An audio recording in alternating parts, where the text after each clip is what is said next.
And all right. So, hi, everybody. Let's get started. My name is Dr. Jennifer Butler. I'm the director of the Office of Diversity and Inclusion for the College of Business and Analytics here at SIU. And I want to welcome everyone to our event today entitled Learning to Lead Lessons in Executive Excellence. So I do have a couple of announcements to make, and then I promise you we will get to the good stuff. So first off, today's event is co-sponsored by the Women's Resource Center, and we are incredibly happy to have them co-sponsoring this event. And if you haven't had a chance to stop by, please definitely do. They're over in the Student Multicultural Resource Center, and they can point you to all sorts of great resources on campus. The second thing, as you might have just noticed, is we are recording today's event, so our online students have access to this recording at a later date, so just a heads up there. Third, I'm going to be dropping in the chat box a virtual sign-in sheet link, and you need to go there so that you can fill it out and your professors will know that you definitely showed up and you'll get that extra credit that I've been hearing about. And then the last thing that I want to say is that for students that are participating or wanting to participate in SIU's first ADEI certificate, this event is an approved event and can be counted towards your fulfilling requirements necessary to achieve that certificate. If you're not sure what I'm talking about or you're interested in participating in this certificate, please reach out, email me, hit me up in the chat, and I'll help you get signed up for that. And so before I turn it over to Lynda, I have a little bit to say about Lynda because she is amazing. So Lynda is the owner and CEO of Capitol Concierge. She is an entrepreneur with a track record of growing companies and taking them to the next level by integrating technology to enhance the individual service experience. Her company, Capitol Concierge, serves more than 1 million people in some of the world's most prestigious properties and companies. She's passionate about education. And if you overheard us talking, she serves as chair on the board of trustees for St. Mary's University in San Antonio, Texas. I really could go on and on and on, so I'm going to rein myself in, stop, turn it over to her. And so please help me virtually welcome our guest today, Lynda Ellis.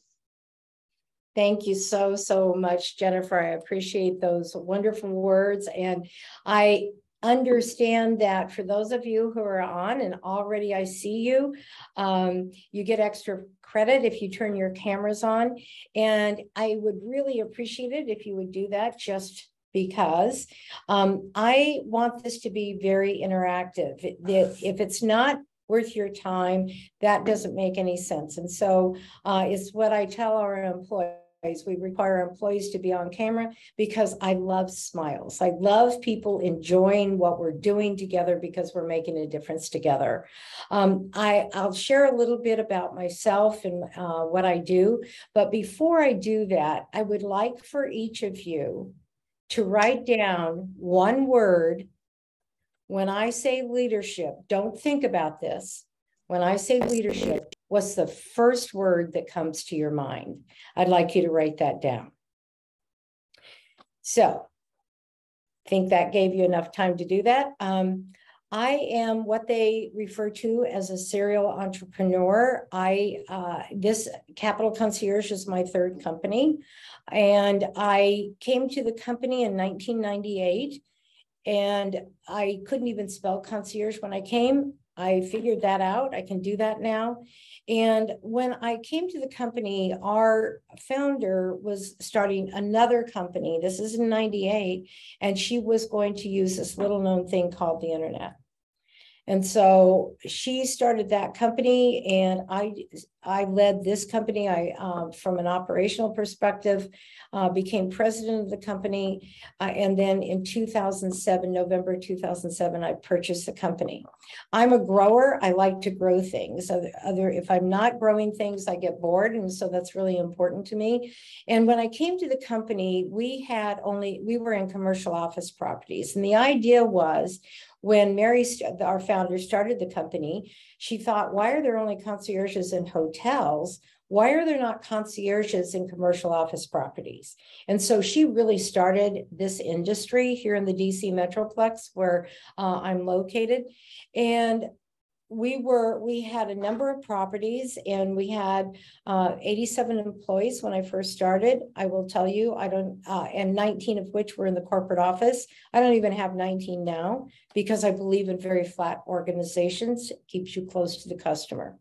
So along the way, I told Mary I wanted to go into other opportunities, like I wanted to go into shopping malls. We did that. Then I wanted to go into residential, and she told me, don't go into residential. It's a pain in the rear end. That's very true. But we are now, because we have a very large component of residential properties. We're 24 by 7 by 365. And from that, I wanted to go into major corporations.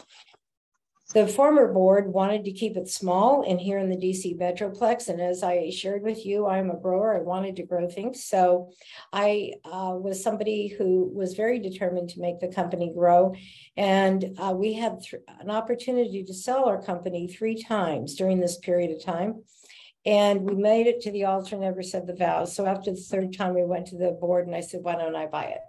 And they said, that's a great idea. And I said, that's a great idea. It depends on the day whether that's a great idea. But I shared with our team, at the time we had 212 employees, we're almost to 400 now. And I said, if you'll come along with me on this journey, what we will do is we will make this a national company and then a global company. And we've done that. So we came national, we're in several states, but I have a company in the UK and a company in Ireland. So how do you do all of that? I mean, what does that mean? And that's one of the things that I'm here to talk a little bit about is leadership. What does that mean to you? Why do you or does someone follow a leader? What is that passion? What is that magic that happens? And so I'll share a couple of the things I think are really important in leadership, and that's your vision. What is your vision? And whatever your vision is it clear? Do you clarify it so anyone can understand it? I will share with you, out of our nearly 400 employees, they know what the vision is. They know where we're going. And it's one of the things that you talk a lot about, because people will forget, but you want people to remember, where are we going and why are we going there? It's really important as a leader that you get people to buy in, to be a part of the magic that you're creating. Your focus is so important. I like to liken it to, if you think about going out in the sun and you're standing in the sun and it's billions of kilowatts. And the worst thing that can happen, well, not considering the carcinoma on your skin that you can get, but you'll get a sunburn. But think about this, contrast it with that just a few watts of energy focused can cut a diamond. Think about that. The focus of a leader is so important. And I will share with you, you have to be very, very honest with yourself. It really doesn't matter what it is that you want to do, whether you want to create the new best app or if you want to create the new COVID vaccine. Your focus is what is going to drive you. And it's so important to have that drive within you, because there will be times where it gets very scary out. There are times where you don't know where you're going. You still keep your vision, but you don't know how to get there. And that's okay, because people will follow you. People will support you as long as they will trust and have confidence in you. As soon as you skip a beat, they will too. So it's really important. And leadership is, there's tons of books on leadership. And I could name a lot of the books that I've read that have shown me about leadership. I've learned a lot from them, but I have never found anything to replace the human passion of a leader, of somebody who will lean in. One of the things that I talk a lot about with our team is I talk about a buffalo culture. The buffalo is the only animal that runs into a storm as opposed to running away from the storm. They lean into that storm. And the reason they do that is they get through the storm quicker. And so that's one of the things that we talk a lot about. As a matter of fact, one of our top awards in our company is the Buffalo Award for somebody who is willing to be vulnerable, somebody who is passionate, and someone who goes to extraordinary means to make something happen in our company. I'm very proud of the fact that this past January, when we had our annual awards, we didn't have one Buffalo Award. We had 3 participants because they did all of the stuff. They led their teams to complete a lot of the things in our company that needed to happen. And we went to a whole new payroll system and a new accounting system. It was really hard, but they never lost the vision. They never lost the tenacity to go through, to lean into when they didn't know what they were going to be doing or how they were going to be doing that. So I would like to ask, I'm going to pause for just a minute because I would like to ask who's willing to take the risk, because leaders are risk takers. Who's willing to ask the first question? Don't tell me you're shy. Jennifer told me none of you are shy. So nobody has any questions? Oh, Christopher, rock on. Jennifer, he should get extra points. So Christopher, what is your question? Hi, first and foremost, can you hear me? Yeah, I can now. Perfect. I want to say thank you for even coming on today and speaking with us first and foremost. And in terms of the question I want to ask you is, I heard you earlier discuss drive. Now, that's a big issue for a lot of us. And I really want to see more or less in terms of drive for yourself, was it a natural thing or was it something that you worked towards? And if it was one of those things that you worked towards, how did you go about like crafting it and honing it, almost like sharpening it to make it almost that you're better at that skill, so to say? It's a really, really good question. And Myra, I think you're next. So thank you for taking the risk. In terms of drive, I am a very driven person. If anybody was to say anything about Lynda, they would say she's all in. It's kind of like being on a committee. You either are or you're not. I have this saying in my company, you can't be half pregnant. You either are or you're not. So when you're on a committee, you have to be, I believe, all in. And so how you feed that drive is, number one, you are honest with yourself. You know what? It's really easy to drink your own Kool-Aid, but at 3:30 in the morning, when things get really tough, particularly in business, and you think, I don't know what I'm going to be doing, I don't know how to get us out of this, you have to have that brutal, candid honesty with yourself about, is this really bringing joy to me? Is this really what I want to do? And how you sharpen that is at 3:30 in the morning, you're thinking, oh, I don't know what I'm going to do. And that's, I will tell you, I've had several of those mornings, but you sharpen it because you know in your deepest gut that this is what you want. And therefore you will find a way. You may not know what that way is right now, but you have to believe in all of your soul that you will find a way, because you know what? Everybody's watching you. Everybody's looking at you. You're the leader.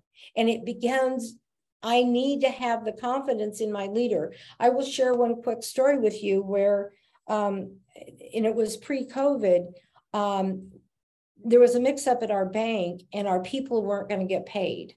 It was with a payroll company and it was their mix-up. And it was a great, and this is another part of leadership. It was a great opportunity for me to help our corporate staff understand what we needed to do. So I got alerted about 6:30 in the morning and by our payroll person, our people weren't going to be paid.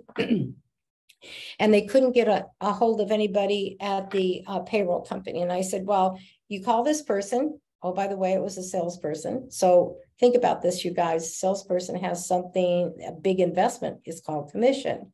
So when I called him, I said, Chris, I need you to call me back within 30 minutes. I understand there's a problem. I need the VP of service to call me back within 10 minutes. Guess what? All of a sudden, I got the call. And I said, what happened? She was telling me what happened. And I said, how are we going to fix this?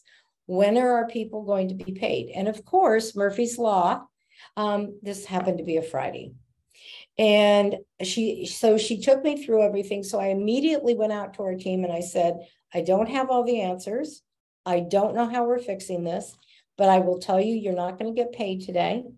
I will also tell you that any overdrafts that you have will be taken care of.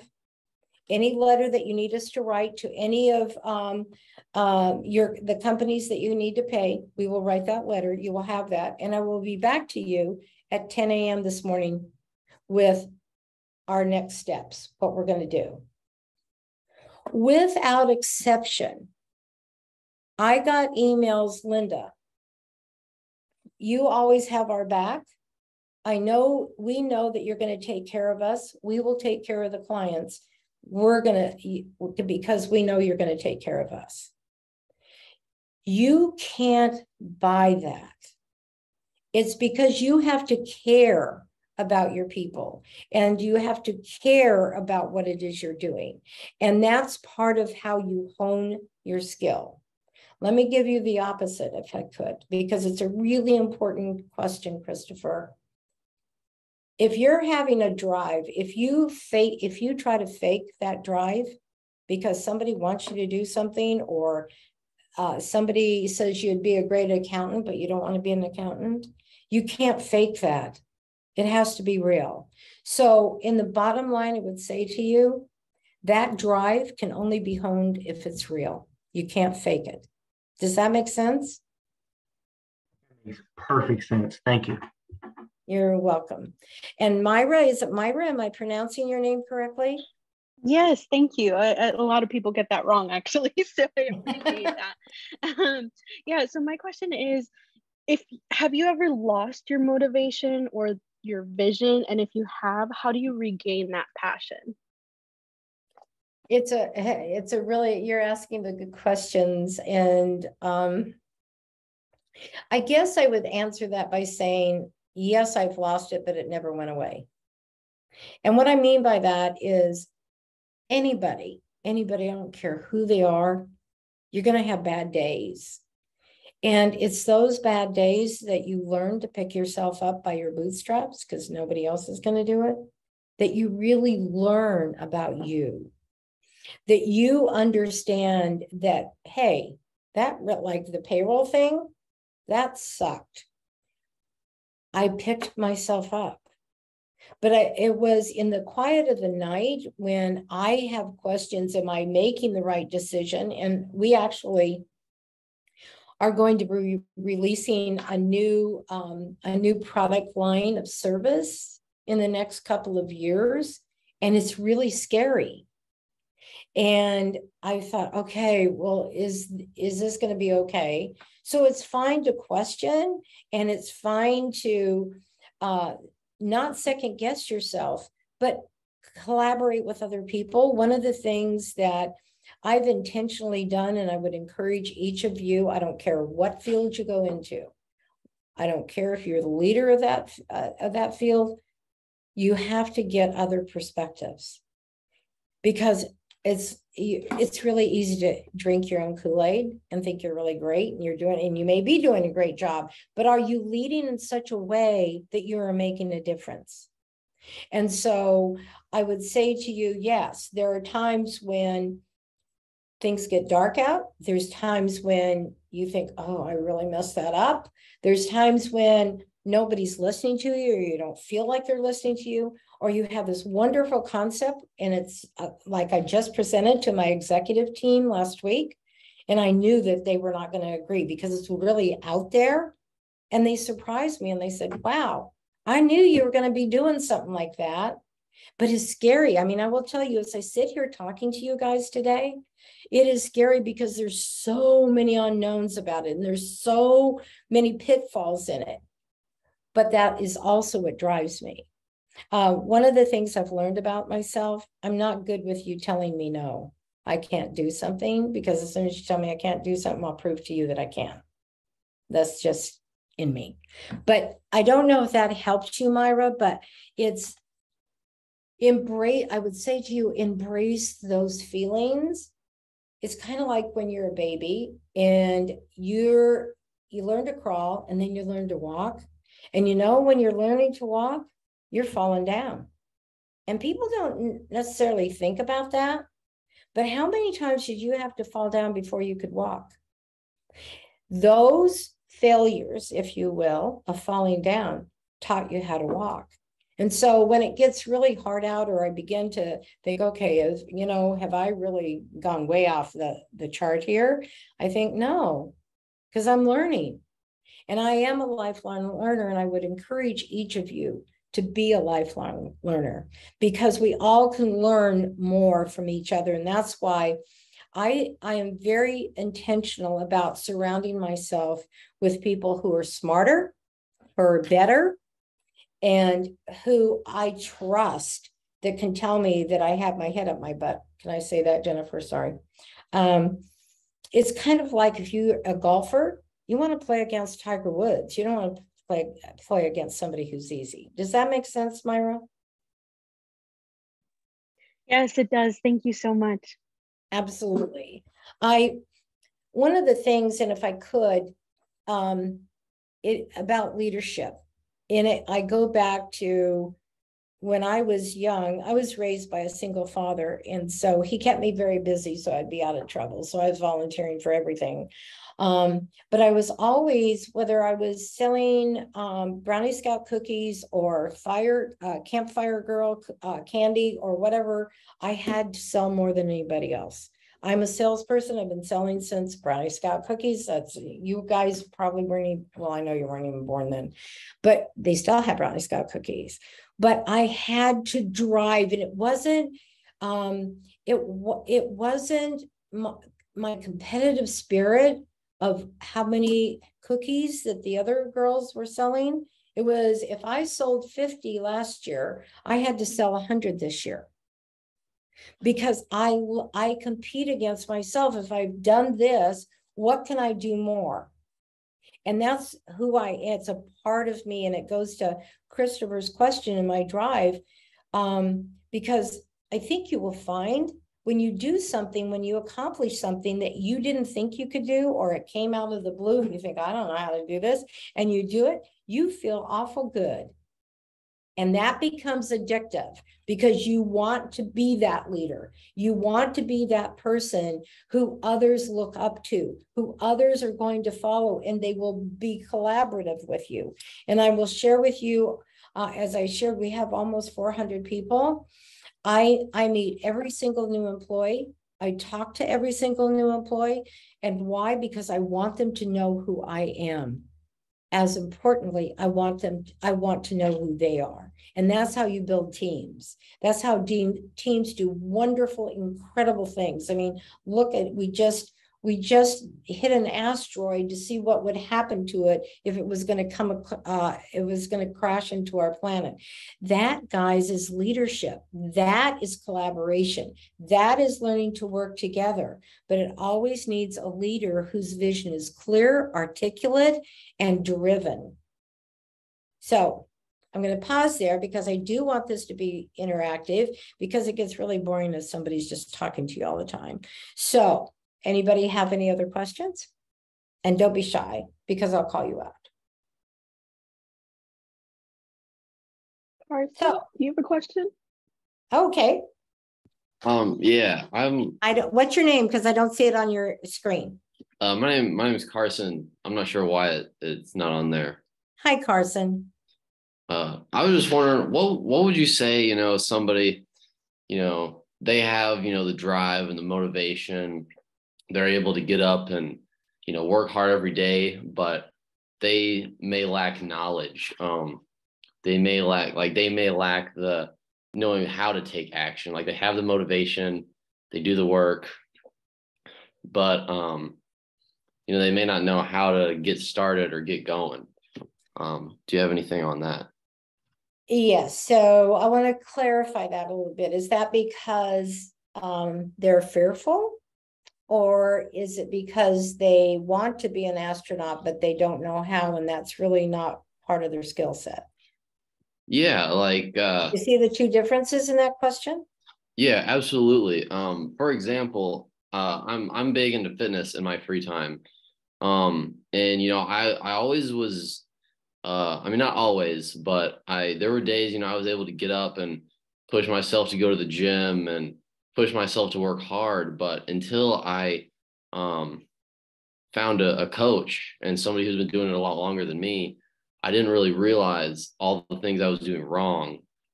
And, you know, now that I have that guidance, I realize, you know, how to push myself even harder.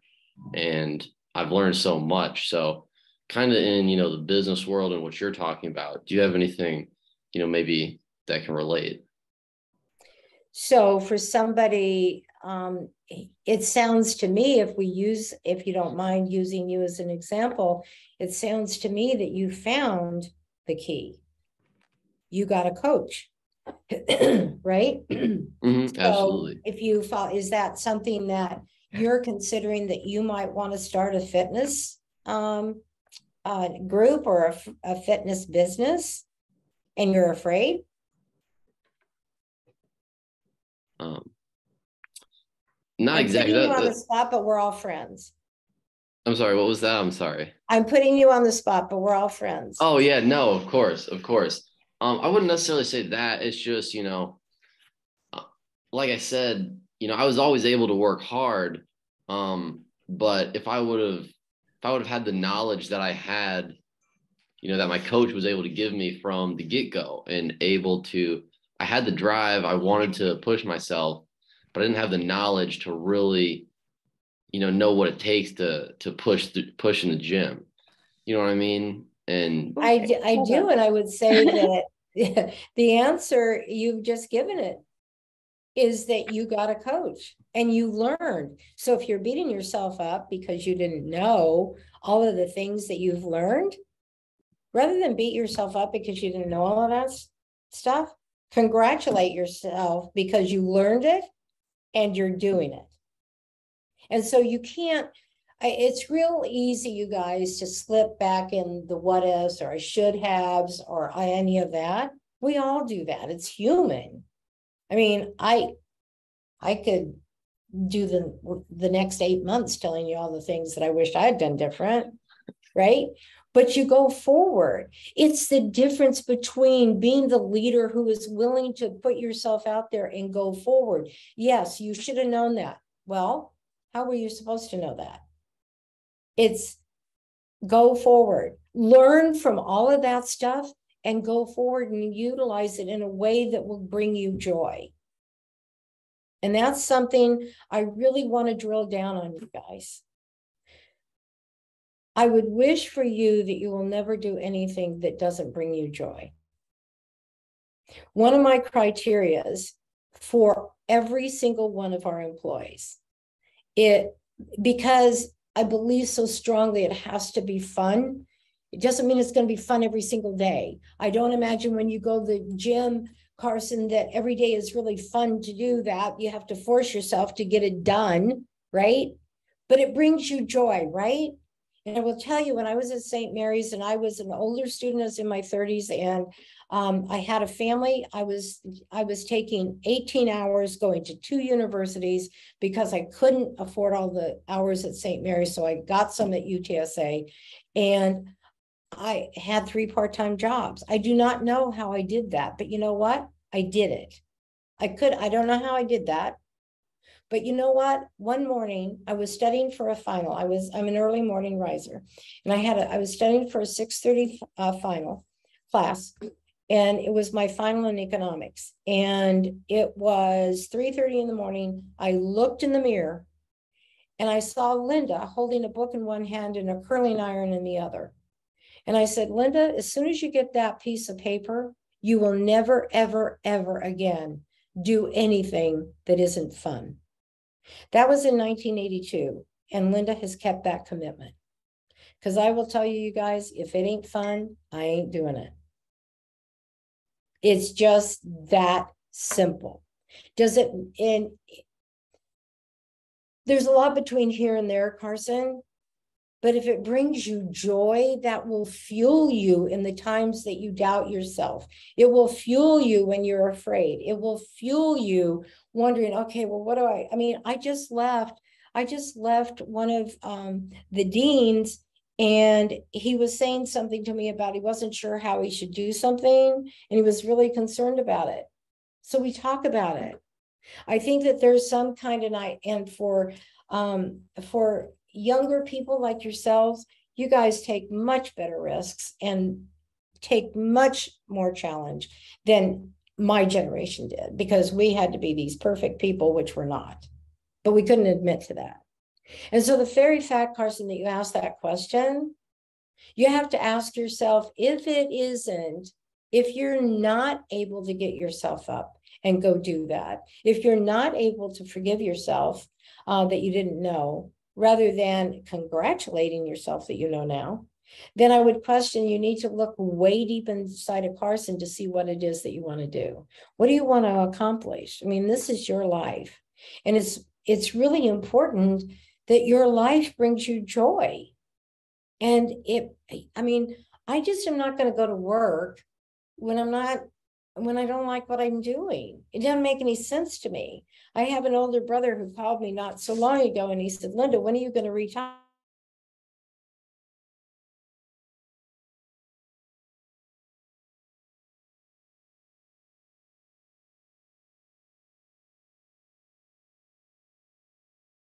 I will be gone. Are you okay, Jennifer? My internet blipped out, and I went, oh my God. I'm so sorry. I hope you carried on, but what you were saying was amazing. Didn't mean to disappear on you. Carson, does that make sense? I mean, have I answered your question, or at least given you some insight? Yeah, absolutely. Absolutely. I just wish for you the best. I mean, if that is what drives you, wrap your arms around it and get ready for a rough, fun ride. Yeah, that makes total sense. Yeah, I love that answer. So who else? What can I share with you guys? Because I would like to know,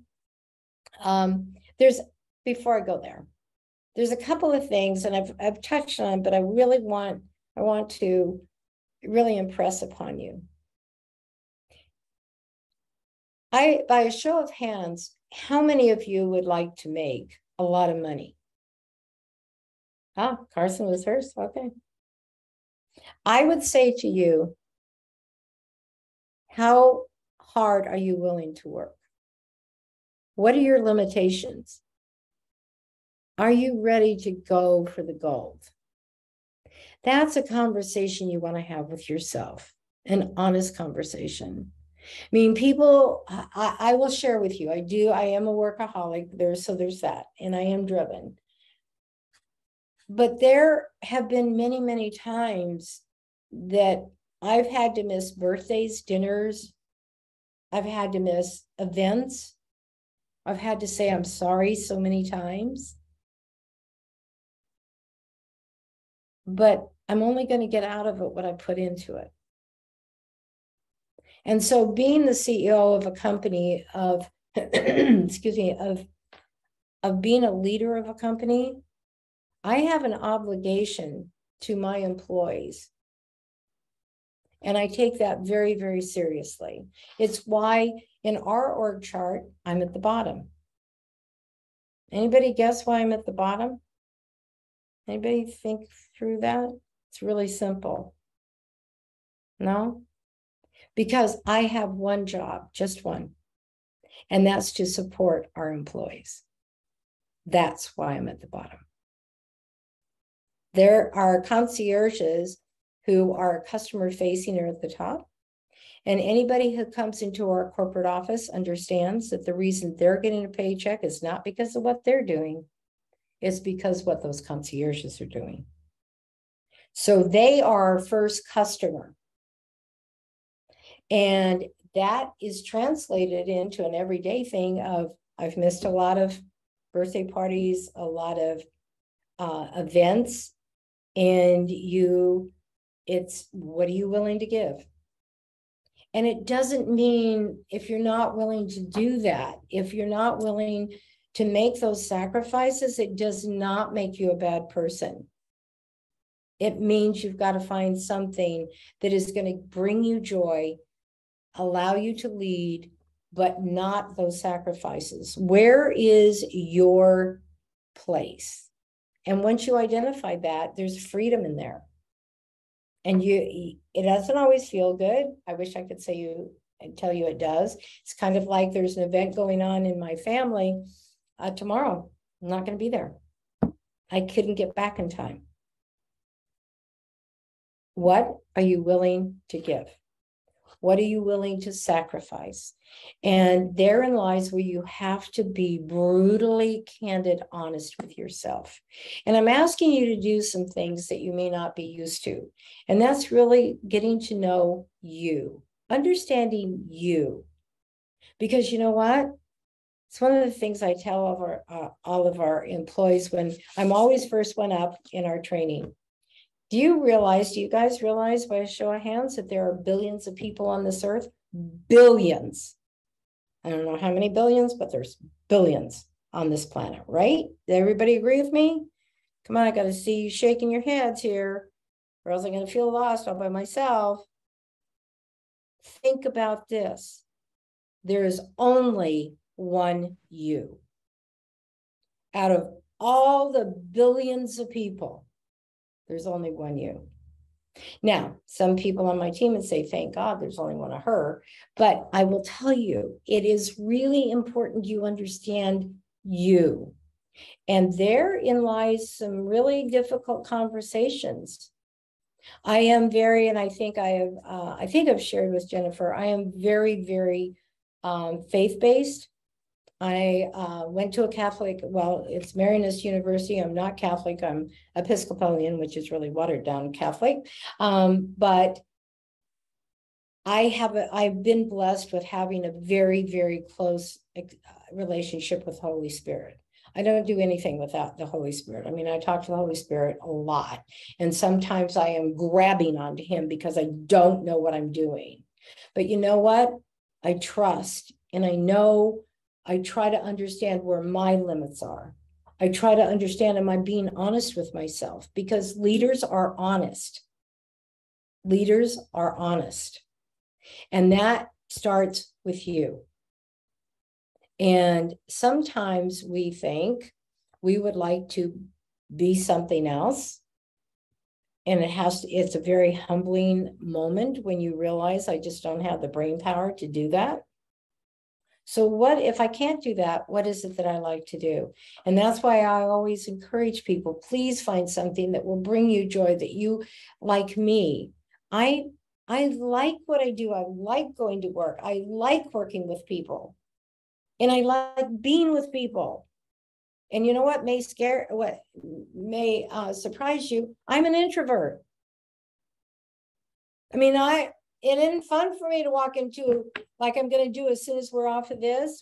It's the Business Week dinner, and I'm giving out the Lynda Ellis Award, and that's just like, oh, jeepers, please don't let me do it wrong. Please let me say this. I have those fears. But you know what? Leaders lean in like the buffalo. Leaders go for it. Because you're honest with yourself and you know what you want. And if this piece of what I have to do means that I have to, it goes back to what I'm saying of what are you willing to do? If you're for ladies, for you on this call, I can't tell you the number of times that I've walked in rooms of 200 and 300 people and I'm the only female in the room. That ain't fun. But I like what I do. Does that make sense? I want you to have the courage to know who you are. So, who's going to tell me the first thing that came to their mind when I said leadership? Okay, you guys. Lily, are you there? Maybe Lily's not there. I'm here. I'm at work, but I am here if you hear stuff behind me. You know what? That's very kind of you. Yeah, I'm really living up to your drive right now, working and on Zoom. So Lily, what was the first word? I actually wrote down focus, which was interesting because that was like the first thing that you hit on was being very focused. But that's something that I try to, sometimes when you're in a group setting, there's a lot of voices at once and you lose like your ultimate goal. So that's a big thing for me. I'm a dance coach right now, so I really try to remain focused on our end goal and not, skew away from that. So yeah. Which takes patience to help people grow. Like Carson, if he were to become a coach, you have to have the patience, particularly when you can see people who they would be a great dancer or they would do really well in the gym, but they don't have the drive to do that. It takes patience and kindness to understand that. And thank you, Lily. So London, how about you? I'm out running errands too, but when I think of leadership, the first word that comes to mind is I feel like when it comes to leadership, it's some people who are like destined to be leaders. So like destiny, because like I get that a lot. A lot of people tell me like, Lynda, like you just automatically always take lead and stuff like that and things of that nature. And so I'm just like, yeah, like you got to grow into leadership. It's even though it can be something that could be God-given, but you got to learn how to take those skills and hone in on them and actually work at them. So that's usually what I think about when I think of leadership is, let's say, destiny and effort. Lots of effort. And I really appreciate that insight because you're right. There's a lot of discussion still about, are leaders born or are they groomed? And I don't know really how to answer that because I've always been driven. As I shared with the group, I was raised by a single father, and I give him all the credit in the world because my father was 45 when I was born. He was born and raised in Belfast, Ireland. And he came over to this country when he was 16 with nothing. And he was very, very, he reminded me all the time how fortunate I am to live in the United States. Because Ireland was not a good place at the time. And when he came over, there were signs in the windows that says Irish need not apply because the Irish weren't good enough to clean toilets. And my father raised me that if you see something, you do something. Nobody should have to ask you to get it done. And I think that really helped in terms of leadership. It helps my optics of I see that I know where we're going and how do I help others, kind of like what Lily was saying. She's a dance teacher. And so how do I help that student who is studying dance become better than what they thought they could? And that just takes leadership. It takes that optic to recognize that, but it also takes the patience that what you're talking about of how do you groom that? And I think that that's really important. So thank you. Abdullah, how about you?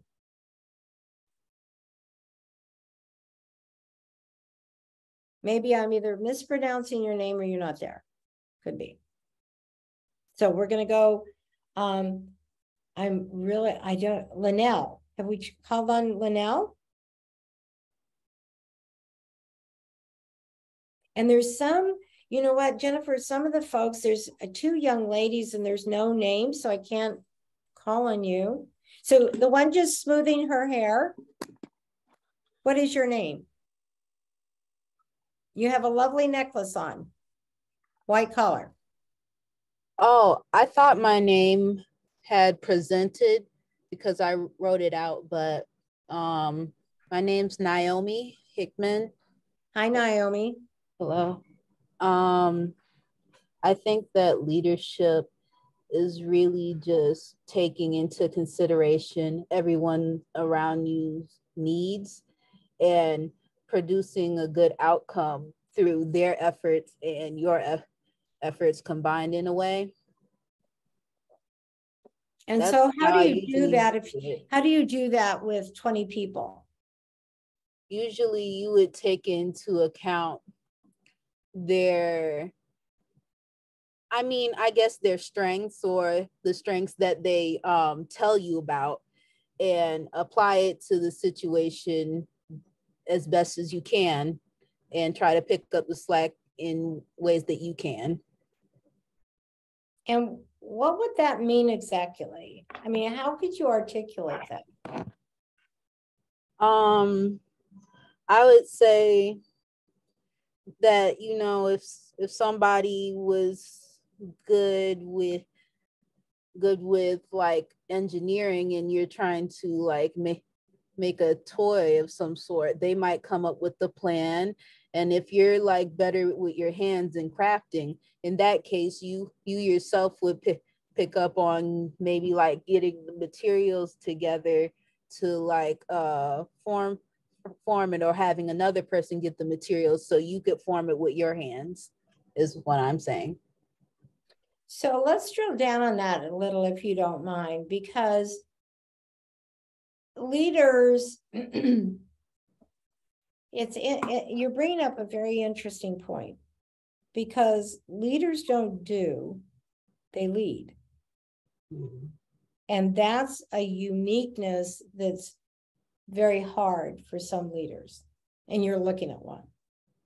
Because I can go get that done, but if I go get that done, then I'm robbing my team the opportunity to learn how to do it. I'm robbing them the opportunity of getting those materials for that toy and finding out that those materials are not available, and figuring out with my counsel of how to go get those materials. As leaders, there's a big difference, you guys, in terms of doing and leading. In my head, leading is doing. But in your great example, Naomi, of creating a toy, the team would be going and doing that. And I would suggest to you that it would be very, very hard, at least it's hard for me, because I'm thinking in my head, oh, I could go get that done. I know where to go get that and it'd be all done. But then I haven't taught them anything. I haven't led them. What is the vision of getting that toy made? You're creating that. You're bringing people together to create that toy.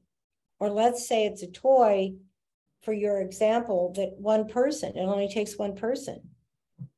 Well, if you go get the materials, you just rob them of the opportunity of finding out, A, how long it takes to get those materials. How are the materials available? Is this going to turn out the way we want it to turn out? You have to create the vision for them so that they can buy into that vision and become a part of what that vision is, so that you can grow other leaders. So I would say, does that make sense, Naomi? Yes, that does make sense to me, because I understand that you mean that it also, by robbing them, I robbed them of future like instances where they may need to do such things. Yeah, when you're not around, right? Yeah. I mean, think about it. I have nearly 400 people. We only have 15 people in the corporate office. Everybody else is remote. I don't see them every day. It is the vision and our values in our company that create the kind of service that we provide. And we're known as the #1 concierge service provider. And oh, by the way, we're the most expensive. So I, as a leader, must create a vision and adhere to our values and our standards. And that's hard, because everybody must know what that is. I was at I'm in a faith-based CEO group, and we meet once a month all day. And my group was actually yesterday, and everybody gives a presentation. One of us gives a presentation each month about our business. And this gentleman who gave a presentation yesterday, it was exactly that. His team didn't know, they froze because they didn't know what he would do because he wasn't there when the problem came up. I can't address all of those problems. And that's what we said to him. It's kind of like for any of our operations managers, if something happens, I don't look at the concierge, I'm looking at them. I'm saying, well, why are they not trained? Why do they not know? Because that's on you, dear manager. That's what management's about. Because I believe in order for you to be a manager, to be a leader, you must groom people. You must give them the safety to fail, the safety to trust you, and enable them to grow to be a mini you. And I will share with you, one of the other things it comes down to is, what is your bandwidth? And I'll share something, it was illuminating to me. I have somebody who's an executive assistant to me part-time. It's full-time right now for her because I'm so busy, but she's working hard, bless her. But I'm one of those people that I needed to have some copies made. This only like 3 months ago. And so I thought, I need to go make these copies. And I thought, no, Lynda, that's not a good use of your time. The company is paying too much for you to go make copies. So I called her and I said, when you come back to my office, I need 3 copies of a document. She came right back, she made them. Do you know what happened during that time? She walked from my office to the copier, which is not very far, and came back. And within that time of her making those 3 copies, I did 3 emails. What's a better use of time? And it really focused me. I have not been fair to her. I have not been helping her understand what needs to get copied. When she sees it, why does it have to come to me? She should automatically say, oh, well, that goes to MJ. We have to, as leaders, be intentional about what it is that we're doing, about our behaviors, about how we're leading. And are we losing people? Are we keeping them with us? Are they growing? And that's an individual basis. And so I love your example of the toy. It's perfect. You've got to help people grow. If you want to lead, and lest I say, leadership can be not being the owner of a company. Leadership can be on a committee where you see it's going south, or you could do something. Your skills and talents that you bring to the table are important that somebody else may not be able to do. It goes back to what my dad always said. If you see something, then you do it. Why is anybody having to ask you? And so that's, I think, important to leadership, because it gives you different optics about what is going to make a difference. And if you, now let's take your toy. If there's 10 people working on that toy and you see somebody's dropping a ball, pick it up, help them to see that. Take the risk of helping them understand, wait a minute. I mean, it's like in study groups. And one of my granddaughters was she graduated from Ole Miss, and one of the things she got frustrated is her study group wasn't all participating. And so she was crying about that, just talking to me. And I said, so what are you doing about it, Holton? And she said, well, they're not doing it. What are you doing about it? What is your responsibility? It's not to complain about your fellow students, it's to help them grow. That's what leaders do. Does that make sense? And there's a young lady, you've got a white background behind you, long, blonde, beautiful hair. What is your name? And I think you're on mute.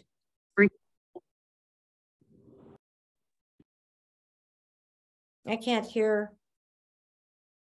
Oh, I'm so sorry, I can't hear you. Sarah, we can't hear you.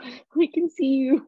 We can see you. You got a great smile. I love the smile. Oh, by the way, you guys, this should not be so serious. You should be smiling. This should be happy time, unless I'm totally boring, and then you can give me bad marks later.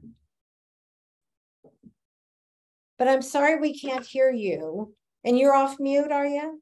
I'm waving. Sorry. That's a bummer. I'm so sorry. So I saw somebody else. I thought somebody raised their hand, and there's somebody, it's really dark at where they're at. Can you see who that is, Jennifer? Okay, I'm gonna call him Owen. Owen, you're on. Owen, you're on. Okay, what was the question again? I'm sorry. No, I just wanted to see what your word was when I asked about leadership. What did you first think of? For me, I think a leader is like someone that, it's always someone that you can look to, like look up to for something that goes wrong. Because so for me, I was a manager at Domino's Pizza, and I had to, so like anything that goes wrong, any customers, like any pizzas that get messed up, the managers have to take care of it. So I think a leader is someone that, you know, they always have the right answer, and someone that you can always look to for anything. And so were you a leader at Domino's? Yeah, I was a manager, yes. I think I consider myself a leader in the workplace. Well, it sounds like it. Yeah. And what do you want to do with that? I'm honestly, I'm not sure. And that's okay. That is really, I love the fact that you're so honest. I love that. Yeah. And did you enjoy being the manager? I did, yeah. Yeah. Oh. Yeah, See, that was one of my favorite parts of being that there. is so important. And what out of that, Owen, what did you like the most? I think it was just feeling like everyone could rely on me. I think being able to take care of everyone's like problems and knowing how to do them the right way was my favorite part. I love that. Thank you. Jennifer, we have to follow these guys for 10 years and see where everybody's at. And, because we've got some leaders in here. This is wonderful. And there's a young lady, brunette, and it's dark. Whether she's in a dorm, I'm not sure. But she's starting to smile. See, I don't know why everybody wants to hide their smiles. It's so silly. Smiles are wonderful. You know, the worst thing that can happen when you smile is you feel better. That's the worst thing. So maybe what is your name? It's Liz. Maybe. Liz? Wave if that's you. Oh, that's Liz. Okay. So what did you think, Liz? And you're on mute as well. That's okay. Oh, that's weird. We can't hear her. We've got two people. Might be her earbuds. Sometimes mine aren't always connected. Liz, are you? If you want, you can drop it in the chat. I mean, yeah, we're wrapping up, so I don't want you to feel like you have to, you know, have a whole example. But if you want to drop your words in the chat, that gives us an idea of what y'all were thinking, and that way also Sarah can weigh in since she also wasn't able to be heard. Sarah, I'm so why sorry. don't you drop your words in the chat? And while y'all are doing that, I'm also going to drop Lynda's LinkedIn into the chat because I want y'all to be able to connect with her. She has tons of wisdom, amazing insight, and obviously she was born to be a leader. So please connect with her. This is her LinkedIn. So all you business students, come on. This is part of your Business 101, 202 experience. So I don't know, Jennifer, how many minutes do we have left? You practically are there, and I don't want you to miss dinner. So I was about to call time on you. Oh, okay. Well, can I just say, I want to say thank you to each of you for attending. I hope it was worth your time. I hope you gained some insight.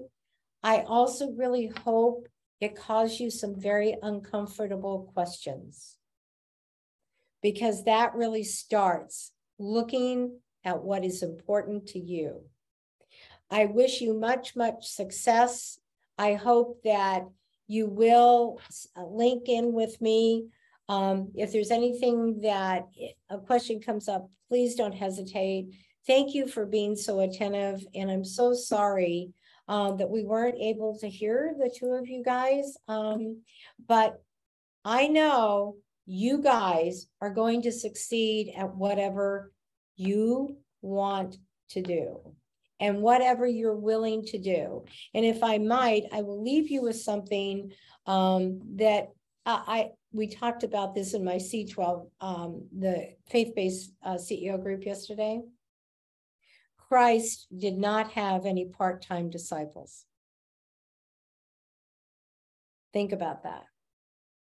Make your life one of joy and one of happiness. Pursue the dreams. Even if everybody that you know says that's really stupid, pursue your dreams and have joy in your life. I wish you much, much success. Thank you so, so much to Jennifer for reaching out to me.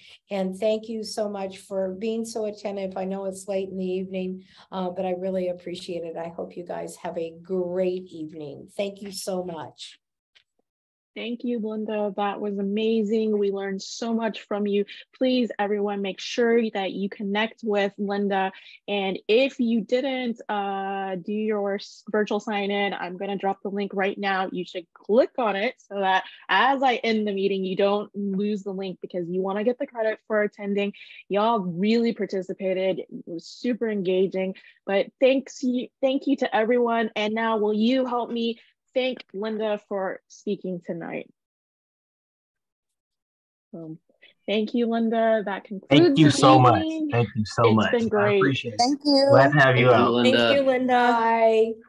I look All forward right. to hearing great things about you guys. I'll keep you updated. Good night. Good night.